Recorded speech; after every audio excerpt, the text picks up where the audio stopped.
This recipe is absolutely perfect for when you want all those delicious flavors of a pumpkin pie, but you want to be able to serve it to a crowd in bar form. You are gonna love this pumpkin pie crumble. Welcome to the Salted Pepper, where we cook for real life using real food and we keep it real simple. Today's recipe is very easy to do, but there are a couple of steps to it. So I'm gonna walk you through step by step how to make this delicious pumpkin pie crumble. The first part is making the shortbread crust. Now don't freak out, it's super easy. You can do this by hand or with a stand mixer. My butter is still kind of cold because it's chilly in my house, so I'm gonna use the stand mixer because it's gonna make it a lot easier. So what you wanna do is add 1 cup of butter to a stand mixer with the paddle attachment, or you could do it with a hand mixer in a large bowl, or if your butter's soft enough, you can do it in a bowl with a wooden spoon. I've done that plenty of times and it works fine. Then you want to add 2/3 of a cup of white sugar to that bowl. And we are going to cream this together on low speed. And it's going to take a little while for my butter to really break down because like I said, it's pretty cold in my house right now. So while that's working, let's talk about the dry ingredients. What you need is 2 cups of all-purpose flour and then 1/2 teaspoon of kosher or sea salt. If you're gonna use table salt, the really thin stuff, just use about 1/4 teaspoon or even a pinch will do. I always like to add salt to my sweet things too because it does bring out the sweetness. Now, if you wanted to season your flour up with a little bit of pumpkin pie spice or make your own with cinnamon and ginger and cloves and all that stuff, you absolutely can. But I found just having it basic was really good in this recipe, so I just keep it plain. I do flavor it with a little bit of vanilla, and you can use vanilla extract or you can use vanilla paste. I'm using my homemade vanilla paste, which I just absolutely love. It is ready in about 5 minutes and I just love making it. And I'm gonna add 2 teaspoons to this mixture and I'm gonna go ahead and do it now. And then we're gonna turn that speed up a little bit. See how all my butter's clumping? That's because it's a little bit cold. No worries though, we're gonna get it fixed.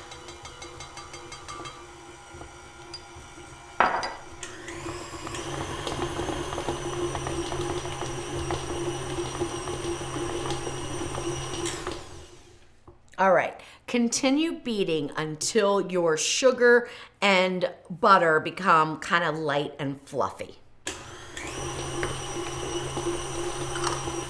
While your butter and sugar is combining, preheat your oven to 425 degrees Fahrenheit and prepare your pan. You can make this recipe in a 9x13 pan or an 8x8 pan by cutting the ingredients in half. So the recipe I'm giving you today is for a 9x13 pan.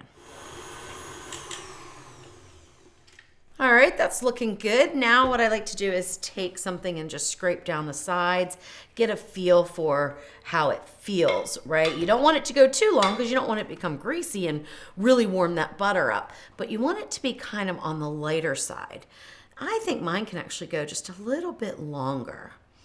And again, that's just because my butter was so cold.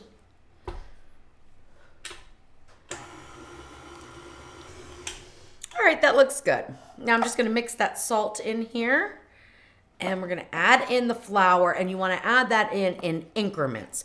Usually I do about 1/4 at a time. Now you can be daring and just go ahead and put it in like that, or you can be a little bit smarter. I'm usually not smarter though. I usually just dump it in. But since we're on video, let me try to do it a little bit more controlled. About 1/4 of it. And then let it mix on low speed. Or I could be real smart and use a measuring cup and put it in just like that. Oh wow, look at that.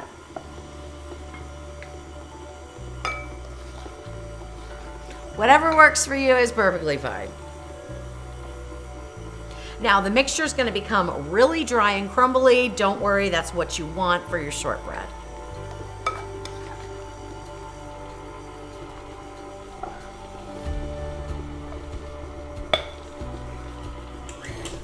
All right, once it's almost all incorporated, go ahead and turn your mixer off. And we will get this out of here. And then we're gonna transfer this to a cutting board or any clean, flat surface. You do not need flour on it. This dough is filled with butter. It will not stick, you're fine. Okay, make sure your hands are clean and dump it out onto a clean surface. Look how crumbly it is. That is exactly what you want at this stage. And then what we're gonna do is sort of treat it like we would a biscuit dough or something like that. We're just gonna combine it together. The heat from your hands helps to warm it up and bring it together into a cohesive ball of dough, or crust in this case. Now, a lot of people will refrigerate, so they'll wrap this in plastic and refrigerate it. I don't find in this recipe that you need to, okay? So don't worry about that. I just go straight to putting it into the pan. All right, that looks good. So when it's holding together and not super crumbly, that's what you want, okay? Because we want to be able to press it into our pan. So what I like to do is take off pieces of the crust, and I like to start at the edges and press it down into the edges of the pan. It doesn't need to go up the side of the pan at all. So don't start doing that or you might run out of your shortbread crust. If there's some left over afterwards, you can certainly build it up a little bit if you wanted to. Once you have all of the edges lined, then you can see how much you have left. And what I like to do is take the palm of your hand and flatten it out a little bit more if you don't think you're gonna have enough of the shortbread crust. We want this to be about 1/4 of an inch thick all across the bottom. Now, the reason why I do the edges before I do the center is not just because, oh, I need to make sure I'm not gonna run out. It's also because the edges are what kind of holds everything together, so you want them to be sturdier. So if you need to go thinner in the middle, it's perfectly fine. But on the edges, we want them to be at least 1/4 of an inch in thickness for the shortbread. All right, then just put the rest in and start flattening it out and make sure it's completely combined and covering the entire bottom. And you can move this around with the palm of your hands very easily, so you should have no problems getting complete coverage on your pan. All right, that looks perfect. Now we're gonna go into our preheated oven and we're gonna bake for 10 minutes at 425 degrees Fahrenheit. Once your shortbread crust is done cooking for the 10 minutes, remove it from the oven and put it on a cooling rack to cool. You need it to cool for at least 10 to 15 minutes. And also make sure you decrease your oven temperature to 325 degrees at this time. While the shortbread crust is cooling, it's a great time to make up the pumpkin pie part of this pumpkin pie crumble. Now, the reason why we have to cool the shortbread crust before we put the pumpkin pie on is because you want it to set up. You don't want it to be soft, and it's soft right out of the oven. If you poured the pumpkin pie mixture on top, it would tend to sink and then really compress the crust, and we don't want that. So let it cool. But it's perfectly fine because by the time you get this made up, it's gonna be cool enough to put it on top. I'm gonna use the stand mixer for this part of it. You don't have to, you can absolutely use a hand mixer or you could do it by hand, okay? It's not a big deal to make up pumpkin pie filling. You can also follow your own recipe for pumpkin pie filling if you prefer and not use the spices and things that I'm gonna use. But the quantities are important if you're making a 9x13 size pan, okay? I was a little bit shocked when I first started testing this recipe and saw the amount of ingredients and thought, I'm gonna have way too much. But guess what? I did not. It was perfect. So add your eggs. You want 6 large eggs. Add those to the bowl of your stand mixer or whatever bowl you're using to mix your pumpkin pie filling in. You can see mine are different colors. That's because my hands are laying different color yolks. And I'm gonna just mix those up a little bit, okay?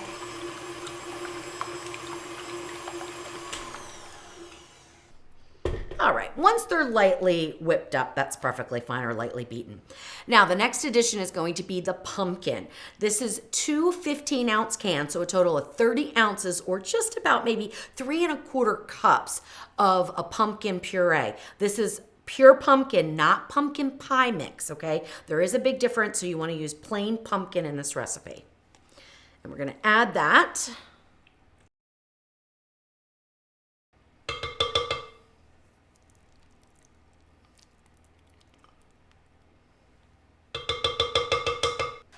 All right, and if you make a mess like I do, just clean it up. And I know, yeah, I should take the bowl off and add it. That would make it really easy, wouldn't it?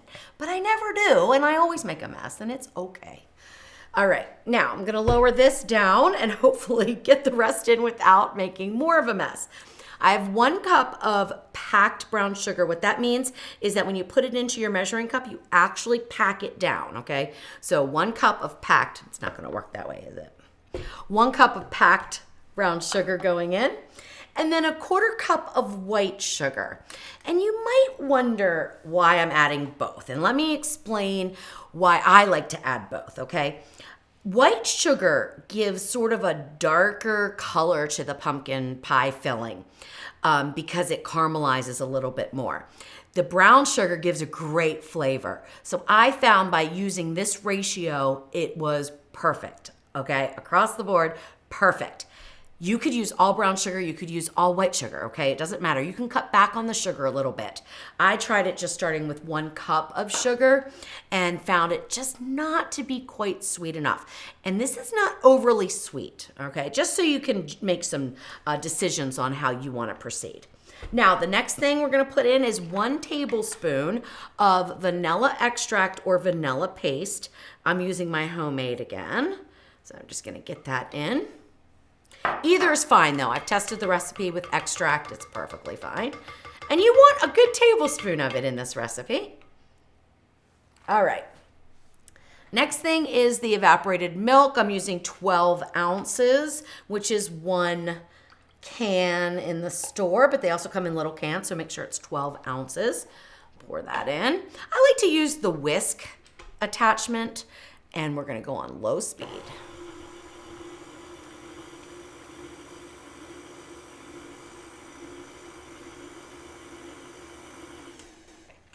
When it is partially blended, but not fully blended, I add in the spices. And let's go over what those are. What I'm using for my spice blend is 1 tablespoon of cinnamon, 1½ teaspoons of nutmeg, ½ teaspoon of cloves, ½ teaspoon of ginger, 1 teaspoon of allspice, and ½ teaspoon of kosher salt. All right, so we're gonna mix that up and we're gonna add it in. Now, what I like to do is make sure that ginger, which tends to clump a little bit, is really well mixed in here. Now, the order that I added these ingredients is not a big deal. You can add them any which way you want. Some people would probably say to add the spices before you add the evaporated milk. They'll blend easier into the sugar and pumpkin pie mix without the added liquid. To me, I'll just mix it until it's incorporated.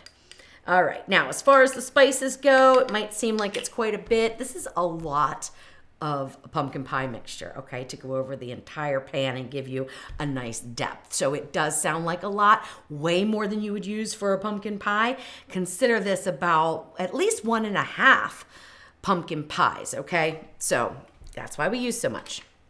All right, now I'm just gonna add this in and I'll sprinkle it right over the top there. And mix on low speed until completely incorporated.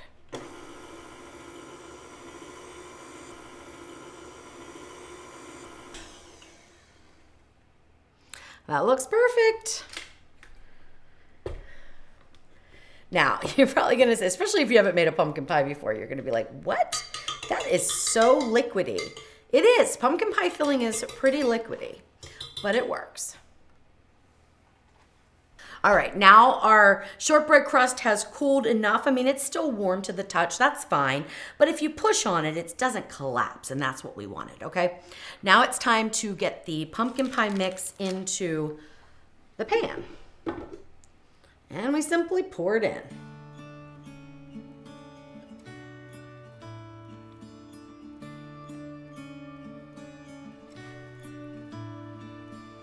Now you're gonna put it into your preheated oven at 325 degrees for about 45 minutes.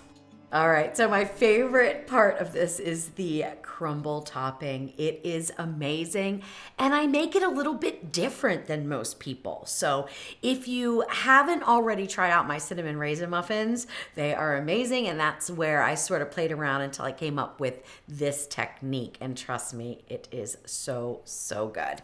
All right, in a shallow container, we're gonna add in 1 cup of all-purpose flour. Then you want to add in 1 teaspoon of ground cinnamon. That's optional. You don't absolutely have to add that in if you don't want to, but I like the crumble to have a little bit of that cinnamon warmth of flavor too. Then we're going to add in 1/2 cup of packed brown sugar and just mix that up until it is combined together pretty evenly. All right, that looks good. Then you want to take 8 tablespoons or 1 stick or 1/2 cup of salted butter and melt it, but then let it cool a little bit. If you want to use unsalted butter, put in a pinch of salt, okay? Because that's really going to help bring out the flavors. Then go ahead and just pour this right over top and mix it up. It's going to form like a little paste.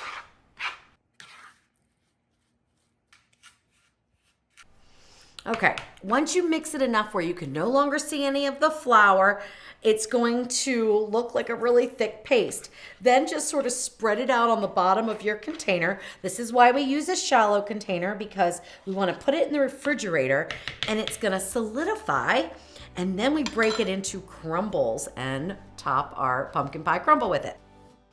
When you have about 5 minutes left on your 45-minute timer, grab your crumble out of the refrigerator, and it should be pretty solid by now. Take a butter knife or another kind of utensil and just sort of break it up into large chunks like this. All right, once it's mostly loosened from the bottom of the shallow dish, you're gonna add about 1/4 cup of white sugar. There is a reason why I do this. It's kind of twofold. One is it helps to really crisp up the topping, and the other is it helps break it up without you transferring heat from your hands to the crumble, which will soften it up too much. So I just put it on and then break this up into little pieces like that, okay?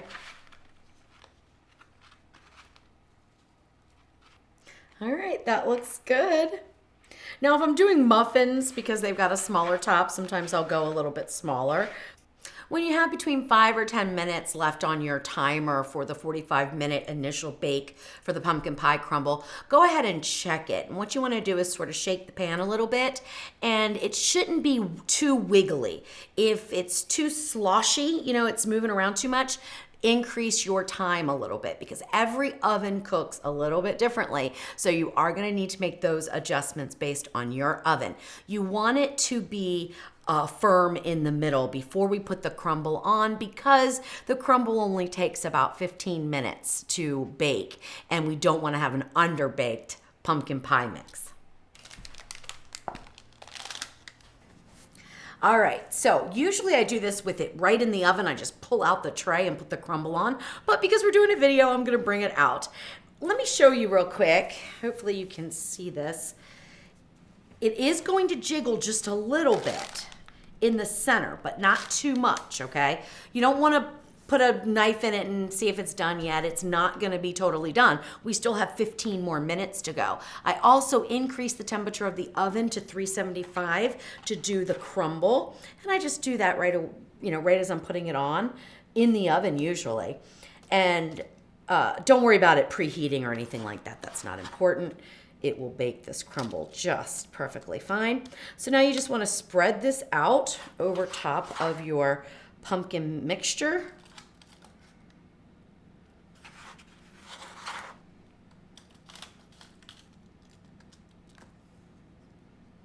Let me just tell you, this is one of the best things that I've ever eaten, I think, as far as desserts go. I love pumpkin pie, but I don't like a soggy crust, and I find it's really hard to keep the crust nice and crisp. This way, you get crisp crust on the bottom and something crunchy and special on top. Now, if for some reason you only wanted to put crumble on half, so you wanted to cut the crumble part in half, you could do that. But what I would recommend is covering the half that doesn't have the crumble, covering it with a little bit of foil so that that higher temperature and bake time doesn't brown up your pumpkin pie mixture too much. All right, that looks good. And back into the oven at 375 for about 15 minutes.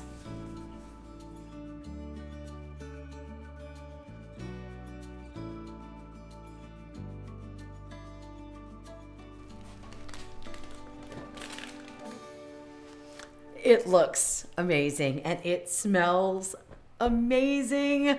Now, what you want to do is let it cool, okay? You don't want to cut into it right away. You want it to set up a little bit. The topping will become even crunchier as it sits. If you like to serve it warm, then you can serve it in about an hour or so.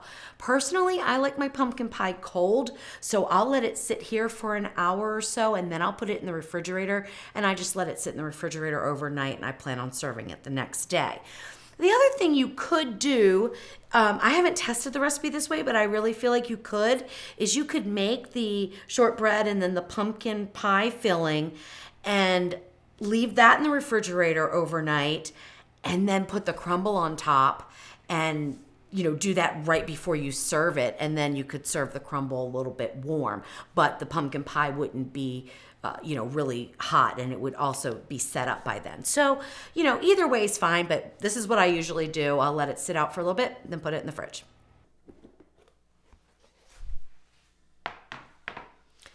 So once this cooled and then I refrigerated it, I put a lid on it. So if you don't have a lid to your container, you are gonna wanna cover it with foil, but make sure it's cold before you cover it, or at least cool so that you don't soften up the crumble on top. We are still nice and crispy. This has been in the refrigerator for 2 days because I got busy yesterday and didn't finish the video. Now, what you wanna do is lift it out, and you can do that with your parchment. Just sort of gently pick it up. If it's sticking at all to the bottom of the pan, which mine is not, but if it is, get something that's like a metal spatula or something and just sort of go under the parchment just to sort of lift it up. But mine looks like it's good. We're gonna lift it up over here. This is why you want the parchment. If you don't put the parchment on, oh my gosh, you can still get it out, but it's hard because you have to actually cut it and then get it out with a spatula. This way, you just lift it, you put it onto your cutting board, and we're gonna cut it right here, okay? How you cut it is completely up to you, okay? You can make these as big or as little as you want. Because I usually serve some and freeze some, I'm gonna start by just cutting it in half.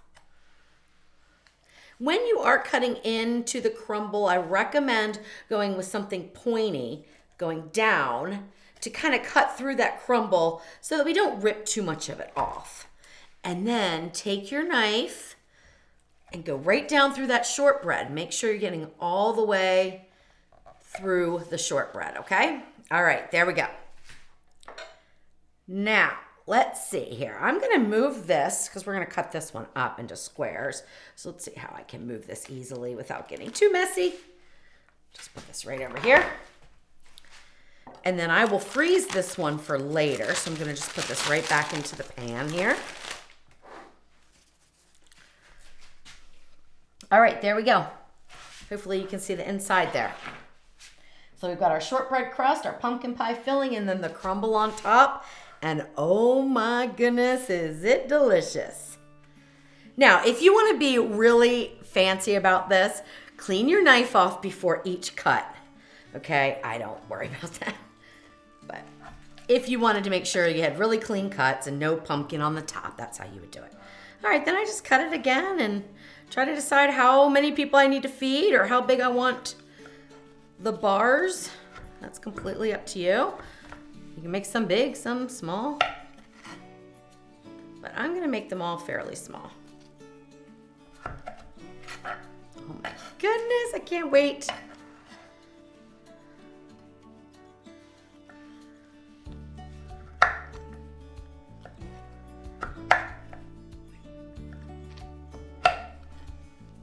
All right, there we go. Now, This one messed up a little bit, so it's gonna be my taster. So we've got that shortbread crust. All right, ready?